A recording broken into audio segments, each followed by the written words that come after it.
What if one of the world's most powerful drug empires isn't run by cartels, but by war-torn Syria? In the ruins of civil war, Captagon emerged not as medicine, but as a billion-dollar weapon of chaos. This video exposes the darkest narco state you've never heard of, and it's closer to power than you think. Stay to the end, because what we reveal will change how you see drugs, war, and Syria forever. The pill that started a war economy. It's not heroin, it's not cocaine, it's something far more dangerous because it wears a mask of legitimacy.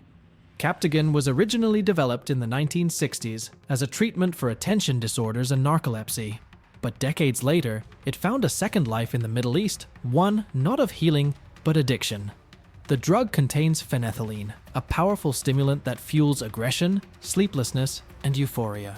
It became the drug of choice for fighters, smugglers, and desperate youth. But the real story began when Syria realized it could weaponize this pill for profit, power, and control. What started as underground trade grew into a national enterprise with deep state involvement.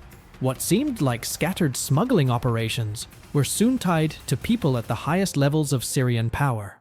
From civil war to criminal state, when the bombs fell, the factories rose. Syria's decade-long war didn't just destroy cities, it destroyed its economy. With oil fields seized, international sanctions imposed, and infrastructure decimated, the Assad regime needed new revenue streams. And so, Syria turned inward, building a parallel economy powered by Captagon. Production began quietly in regime-controlled zones. Rural homes were converted into labs. Ports became distribution centers. Syria wasn't just surviving war, it was industrializing a narcotic empire under the radar. This hidden economy became the government's most profitable and protected asset. Intelligence reports show that Captagon factories are often guarded not by criminals, but by military units. The Assad connection. What if the most powerful drug lord in the region isn't a gangster, but a president? Investigations by multiple governments and watchdogs have revealed a chilling pattern. The Captagon trade isn't happening in spite of the Assad regime, it's happening because of it. Maher al-Assad, the president's brother and a top general, has been repeatedly named in reports linking Syria's 4th Armored Division to smuggling operations. This elite military unit is accused of running protection for labs, transport trucks, and shipments. Syria's military isn't fighting drugs, it's trafficking them. And behind the scenes, a military-backed mafia structure ensures no one interferes. Seized Captagon shipments in Europe carried markings traced back to warehouses controlled by Assad's inner circle. The kingdoms react. One pill from Syria is sending entire nations into a frenzy. As Captagon flows out of Syria, it spreads chaos across the Arab world, especially in Saudi Arabia, Jordan, and the Gulf states. In 2021 alone, Saudi authorities seized over 47 million pills, smuggled from Syria, many hidden in fruit shipments, and even religious artifacts. The drug is cheap, accessible, and dangerously addictive, especially among youth and low-income populations. Neighboring governments now see Captagon not just as a drug, but as a weapon of destabilization. Border patrols have been expanded, and diplomatic ties with Syria are increasingly strained. In private security briefings, Saudi officials labeled Syria a narco-state with strategic intent. The border wars you haven't heard about. Forget the front lines, you haven't seen the real battles. Along the Syrian-Jordanian border, nighttime gunfights rage between smugglers and border patrols. Armed convoys race across sand dunes. Drones scan for hidden caches. This isn't a scene from a movie, it's the nightly reality in a forgotten war against Captagon. The smugglers are well-funded, heavily armed, and trained in tactics that rival guerrilla warfare. And they aren't just desperate men, they're state-backed. This drug trade isn't underground, it's protected, planned, and militarized. Entire border villages have become battlefields in a drug war the world ignores. Jordanian officials claim they've intercepted smugglers using encrypted radio codes linked to Syrian army frequencies, from refugee camps to riches. How do you fund an empire in the middle of collapse? You exploit the collapse itself. Across Syria, refugees are being pulled into the drug economy. Young men with no jobs are recruited to guard labs, cook pills, or drive across borders. Some don't even know what they're carrying. Meanwhile, elite families profit off the suffering exporting Captagon by the ton, while civilians starve. The regime has created a system where desperation fuels production and production fuels power. Even children are being used as lookouts or couriers in exchange for food. Aid workers have reported Captagon labs operating just miles away from UN food distribution points. The global trail. From a war zone to your doorstep, how does a pill travel 3,000 miles?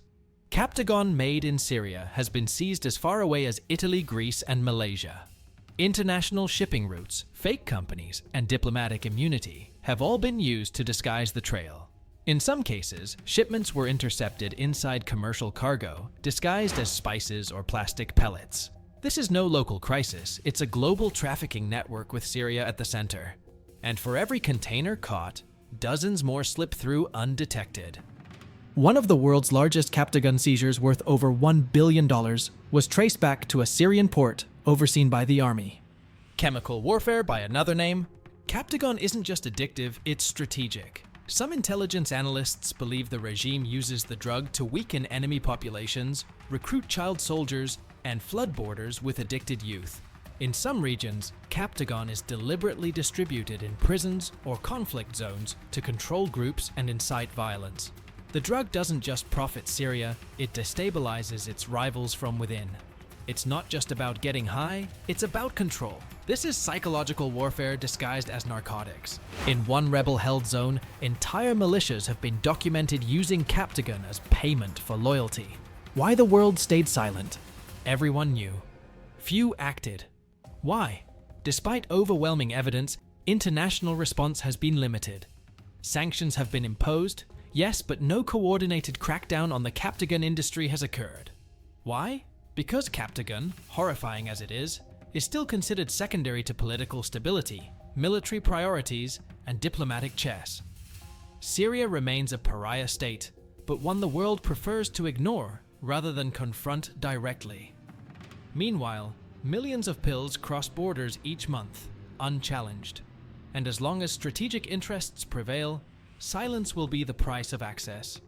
One leaked report revealed Western intelligence agencies have long monitored Captagon routes, but withheld action to maintain informant access.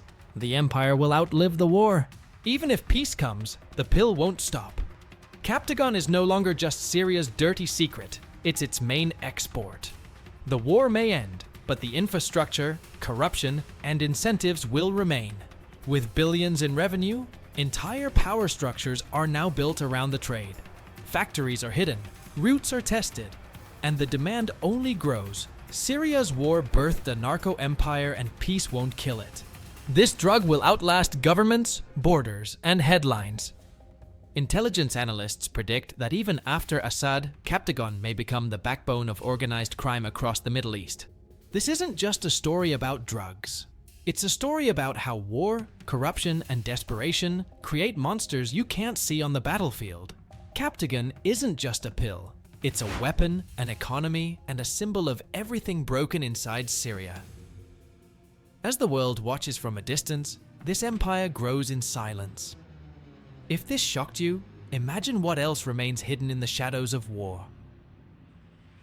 Thank you for watching. If you want more deep dives into the world's hidden power structures, don't forget to like, subscribe, and join us on the next journey into the truth.